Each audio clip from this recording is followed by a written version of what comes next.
Hey guys, I'm sorry I didn't give you any advance warning on when I was coming on here. And I know I said I was going to come on yesterday. And you know what happens when you decide to talk about shame? The world hits you with like every possible way of feeling ashamed in one day. And man, did I learn some mega lessons yesterday and went through fire like I went through the fire, but I also got to walk my walk and learn from myself. Why is my screen? Hopefully you can see me. My screen's all dark for some reason for me. But I want to talk about what I'm gonna call the karma of shame.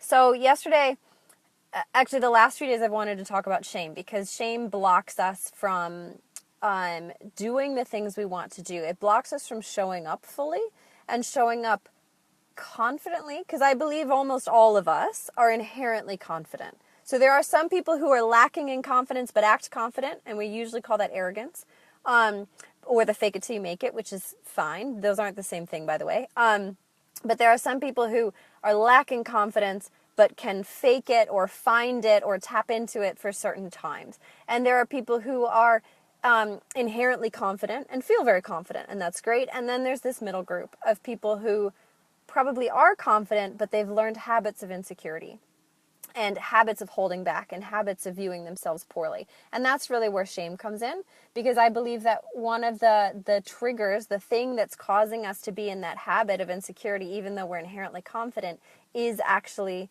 shame. And whether you translate shame as low self-esteem, low self-worth, maybe you translate it as insecurity, maybe you translate it as perfectionism, but I think a lot of it comes back to shame. So I want to talk about shame.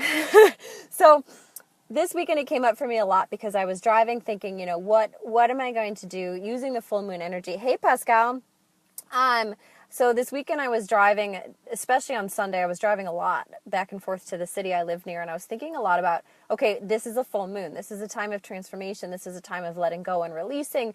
This is fall. It's a time of pulling inwards and allowing other things to die off, like the leaves are dropping here where I live. So what do I need to let die? And a lot of what came up for me was this feeling of shame, this feeling of I'm not worthy of something.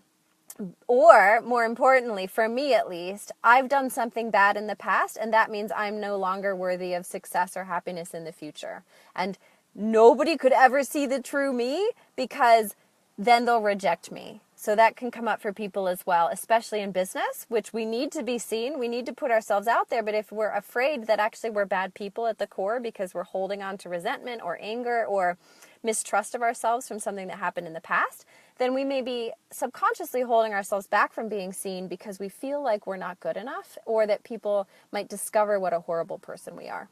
Now, this probably sounds crazy because for those of you who know me, you're probably like, you're a great person. You're really nice. You seem pretty supportive. Yeah, I know, right? But that's the shame. That's the shame cycle we get trapped in, where the vast majority of us, I think, are naturally confident and competent, but mask it with this level of insecurity that's sort of socially brought in or psychologically brought in.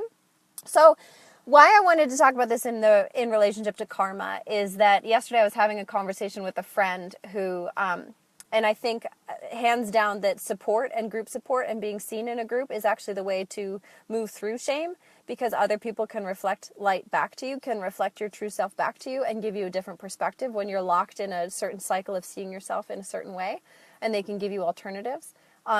So yesterday a friend really helped me out, like beyond helped me out. I was pretty down yesterday. It was really fascinating. It's fascinating what happens when you want to talk about something. It just comes right into your life. So my friend was talking about getting trapped in these patterns. And in my mind, I went straight to karma.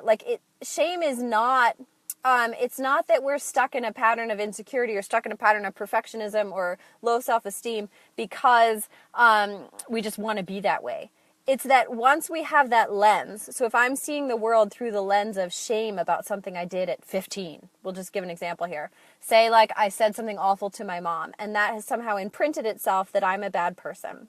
Then I have this little lens of shame, like a little veil of shame over my face. Or my eyes. So then anytime something new happens in my life, I see it through this veil of shame. I see it through this veil of I'm not a good person. I hurt people I love. I'm uncontrolled when I'm angry. Like whatever that is for you, we're seeing life through that little fuzzy lens.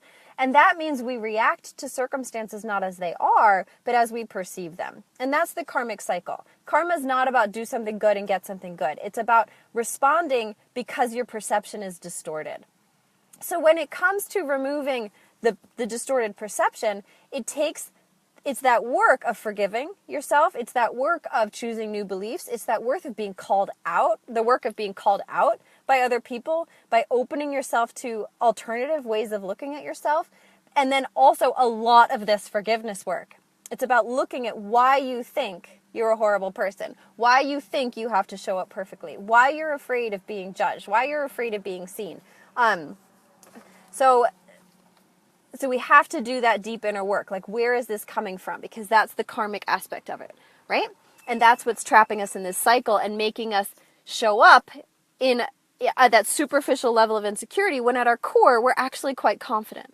We know we have this ability because those of you who are here, we're in this group because we have a soul calling that we can hear, right? So we can hear that we're meant to be big. We can hear and feel that we're meant to be expansive. We're meant to do really big work in the world. And yet we show up in the world holding back from that. And one of the things that I want for me, and I want for all of you, is that we get over that, right? We move past that because what a freaking waste of time. What a waste of time. So let's talk about it. I'm just looking at my notes because I get all carried away, but I want to talk about notes, or I want to look at my notes so I talk about what we're saying. So a lot of us have shame about our circumstances, and we use that as a way to think that we can't possibly succeed where we are right now.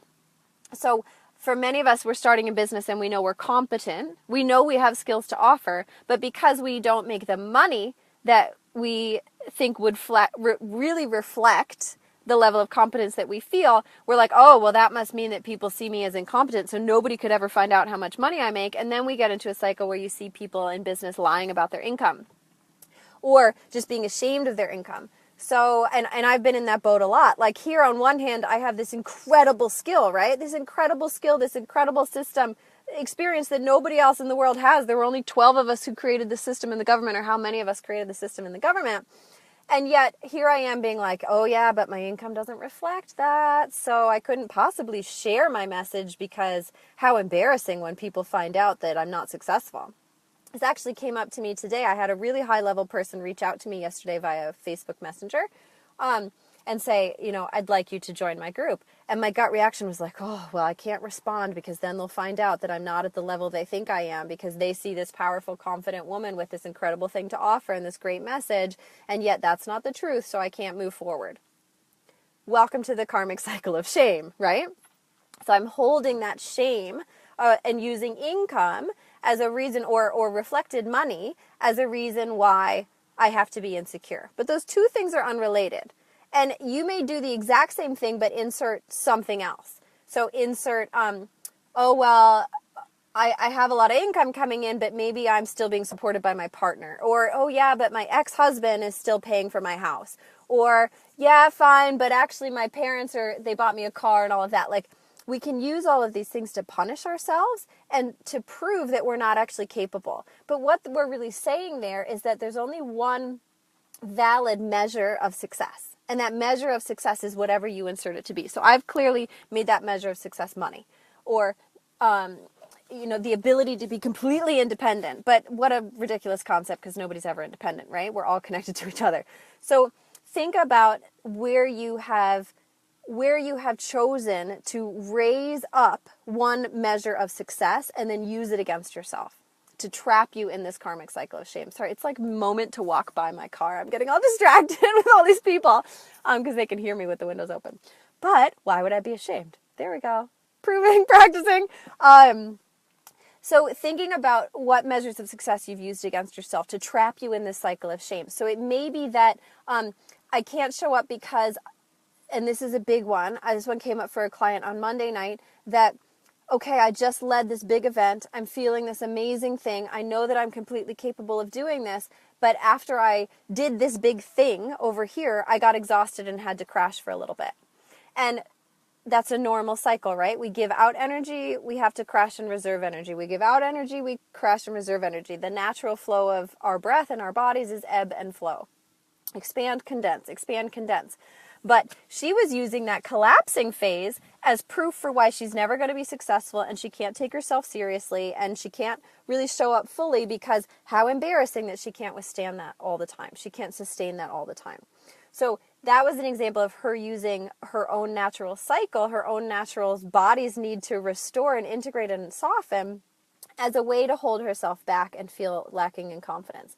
You might also do this with perfectionism, and I think, Susan, thank you so much for bringing up perfectionism yesterday, that a lot of us think, and I'm like this, right? I coach on life purpose, and yet sometimes I struggle with my own life purpose, or I coach on living your purpose, and yet some days I avoid my practice and I avoid all these things, and then I think, well, I can't possibly show up as an expert because I'm not living it myself. Or even though I know these things to be true, like mindfulness and all of these things, I still have these moments of depression. I still have these moments of insecurity. I still have these moments where I'm not living my message. And so we punish ourselves by saying, I'm out of integrity. I'm not perfect. I'm not a perfect reflection of my message. And so I can't show up and teach it. I can't show up and share it because somebody's going to discover that I'm imperfect. And we've all seen this in the media, right? We put people on a pedestal and then we discover that they're human and we lose respect for them. And that can happen. And I'm not saying that we shouldn't lose respect for people who do awful things. Like in the yoga world, it's very common that a guru will have some sort of like horrible secret about themselves, or sexual, interactions with people come out, and a lot of those are illegal and they're horrible. And those people, yes, let's lose respect to them. But other people, nobody's perfect. But we expect people to be perfect. We put them on a pedestal because they're perfect. We want to be like them because we think they're perfect. But then when we internalize that message, we don't stand out. We don't speak up for ourselves. We don't show up in our businesses because we're worried somebody else is going to discover that we're imperfect. This is the karmic cycle of shame again. But it's not happening, right? Like, it's happening in our heads. It's not happening outside of us. So you can begin to show up. You can begin to put yourself out there and sort of tiptoe into that realm. The fear that comes with that is usually not the fear because somebody actually called you up and was like, hey, I just saw that you took a tiny step forward and now I'm calling to shame you back into your box. Sometimes that happens, especially if you're really close with your family or you have that type of thing with your family or somebody in your life. But most of the time, it's actually just a discomfort in ourselves to feel more vulnerable because we're seeing life through that lens of shame again, right? So the big message, the obvious message is we'll just do it anyway, right? But that's hard. So what do we do in the meantime?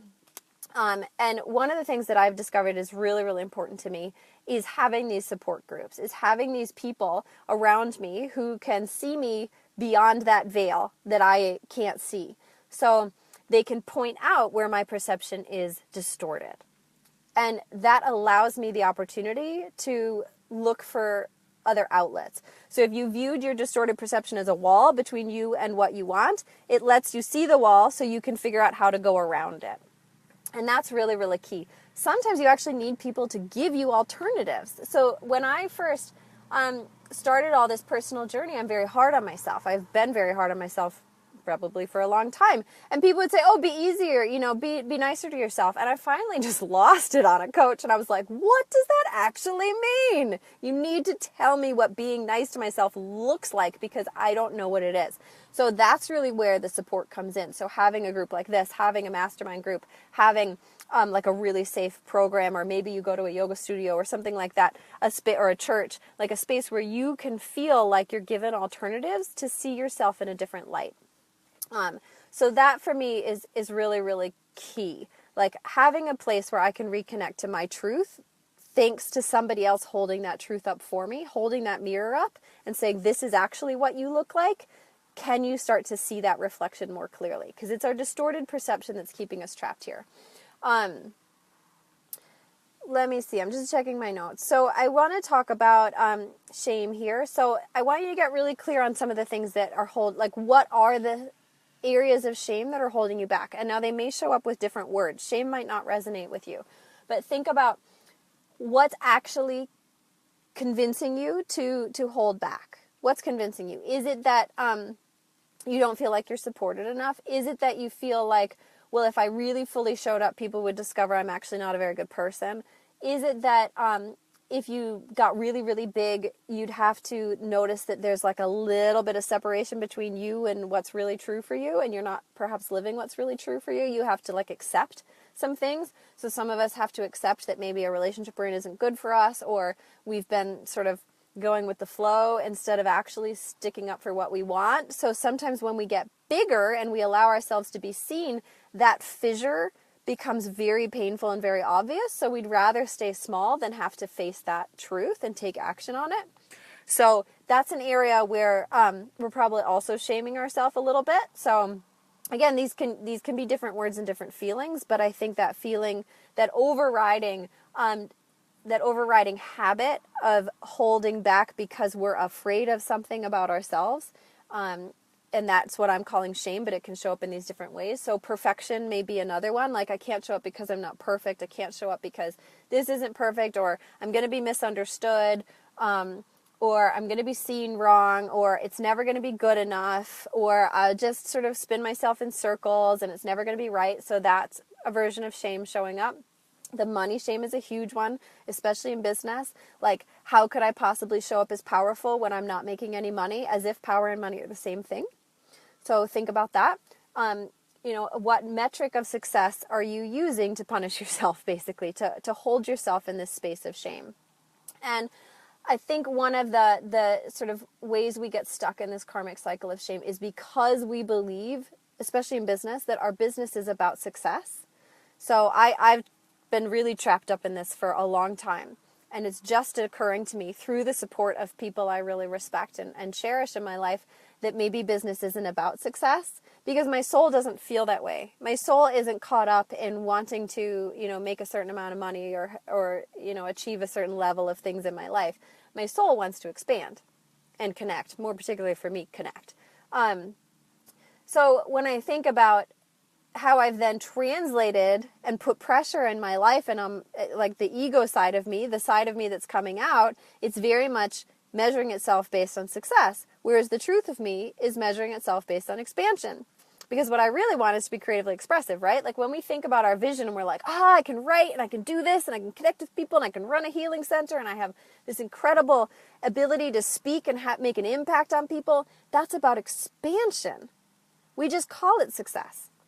So I want you to think about your business in a more like soul-centered way. Think about how we're defining this. And let me tell you a little story. You may have heard me tell this before. So yoga is in many ways tied to Hinduism, like in lots and lots of ways. And sometimes we can separate that out, but sometimes they come together. And one of the ways they come together is when you look at beliefs about why the world was created in Hinduism. There's this concept of Leela, or divine play. Because if everything is perfect, and I'm going to talk in terms of God here, if God is perfect, if God is whole, if everything is whole and perfect, then why do we need to create more? Right? So how can we sit here and say, like, everything's perfect, I'm totally content, yet also wrestle with this desire to expand and create? So if everything's perfect, if everything's already perfect, why would we ever need to create more? So why would the earth be created? Why would people be created? Why would all of these new things be created if we're already whole? It doesn't make sense, right? There's a disconnect there. So one of the concepts that comes through is this concept of Leela, or divine play. So that, yes, everything's whole, but we're testing the limits on how much joy we can feel. We're testing the limits on, well, but what if? But what would it feel like if? What would it feel like if I did this? What would it be like if I did that? So it's this creative exploration. Or the word Leela means divine play. So it's like a sport. It's like, well, but I'm going to do that just for fun, because maybe I could feel even better. Maybe I could feel more excited. Maybe I could feel more connected, more of those things that we want. So I'm right now working with the concept of if we believe, can we shift from thinking our business is about success to playing in our business as a representation of expansion, as an opportunity to work on this level of divine play, that we're creating something not for the sake of succeeding, but just for the sake of creating. And you've probably heard that before, but I want to add that little bit of depth to it with the concept of Leela, of divine play, that we are already whole and perfect. So why create? Why not? Why not? And that's where we need to let the shame go. Because we're not doing it because we're ego-driven maniacs. We're not doing it because we have something to prove. We're not doing it because if we don't do it, we're horrible, miserable failures. We're doing it because some part of our soul is like, hey, buddy, this would be fun. This would feel good, right? But if we're tamping that down, if we're using our experiences to shame ourselves into staying small, and to look at the sort of personality that we've chosen for ourselves and caged ourselves in, then we're not able to do that expansion. So we want the personality to be able to match the soul. We want our daily way of showing up in the world to be able to express what the soul already knows about our expansion. So let me try to narrow this down into some action steps that we've already talked to, but one of the big ones for me is finding this supportive space where you can feel, you can have people hold up a mirror to you to say, this is the truth that I see in you, so that you can let that veil of shame that we've been carrying, let that veil of shame start to disintegrate or find your way around it. Because that distorted perception of yourself, like when you're trying to look in the mirror and there's a veil between you and it, your perception is distorted. Hey, Marie, your perception is distorted. And when your perception is distorted, you're taking actions based on what you see, not based on what is true. So finding a group that helps you see yourself more clearly so that you can recognize the veil is even there, so you can recognize the way shame is playing out in your life or perfectionism is playing out in your life, like however shame shows up for you in these different hats that it wears, being undeserving, feeling not capable, feeling not worthy, worrying about like that you don't have the outer signs of success, all of those things. So finding a group that can really help you, or finding a person that can really help you hold up that mirror, is a really powerful way forward. I'd also like to challenge all of us here to share something that we're ashamed of in the group, quite honestly, in the comments, and to share like something that we think is a reason why we can't move forward, or something that we think is a reason why we can't show up. And this may vary from, well, I feel like I can't shout about my business because I only made $500. Like maybe that's what it is. Or I feel like I can't really go out and sell things because then people will think that I'm just focused on myself and not a good person. So that could be another one. Or I can't pursue my dreams because if I succeed and I reach this huge level, then that means that I'm selfish because I'm, lining my own pockets, not other people. Like whatever beliefs, I know those were all money related, but whatever beliefs are holding you back, I encourage you and invite you to share one of them in the comments below so that you can be seen as you and not as that veil of shame between you and your truth. Because the more honest we are about these things that we're using to punish ourselves, the more opportunity we have to move beyond them. And since Marie joined, she reminded me to do a little bit of plug here. So Marie and I are doing a course together right now. It's a 6-week program. And you get this group element, right? So one of the things that's so powerful about it is that Marie does this deep energy work to remove that veil and to allow you to see alternatives. So you're doing EFT tapping, you're doing energy healing, you're doing this piece to have that support you need to move past the veil and to see other ways of viewing yourself so you can see your truth more brightly.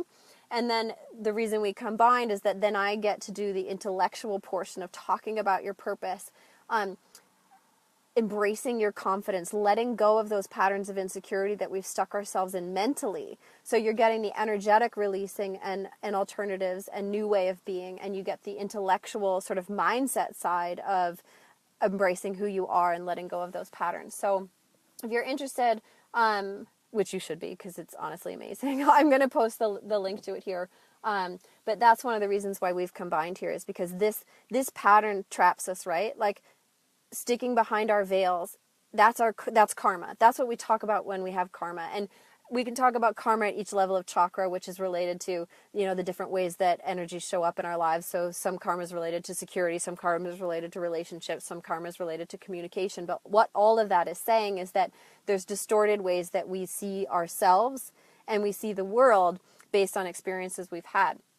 So to move beyond that, to clear our karma, we're not talking about doing good actions, because nobody out there, from at least a yoga perspective, is judging you.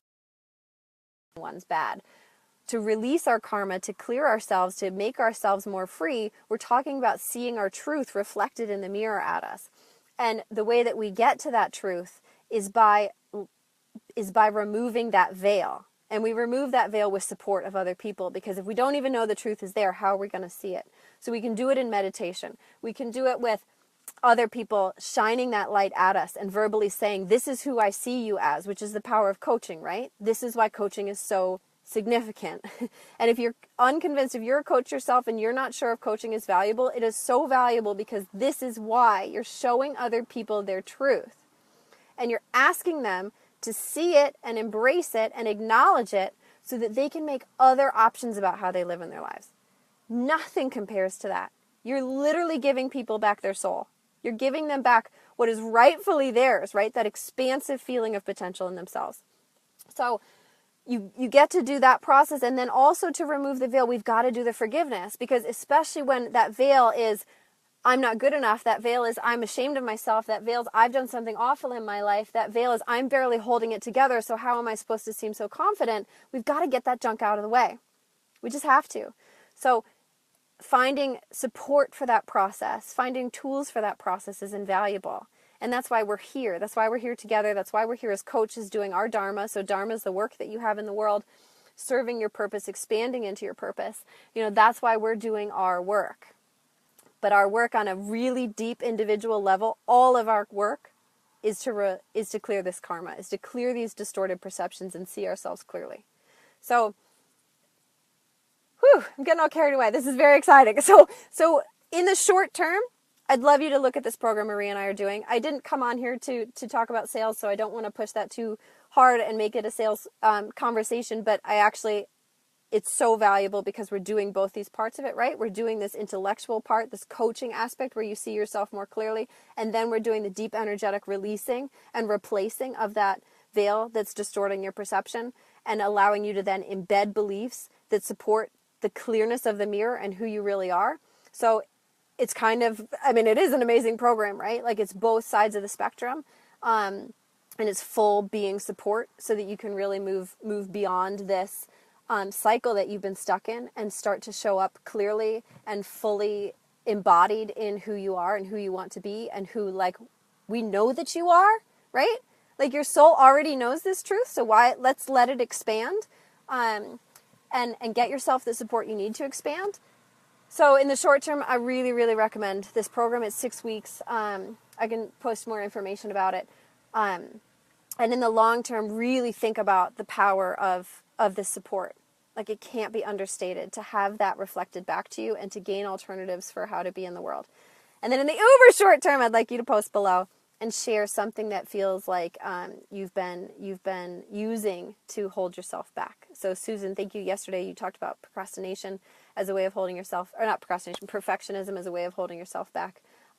So post one specific belief, so we can see the belief for what it is, as the veil. And I look forward to having that conversation with you. Whew, all right. Whew, that was good. Shake it off. Shake it off. Big thoughts here. All right, I'll talk to you soon. Mwah.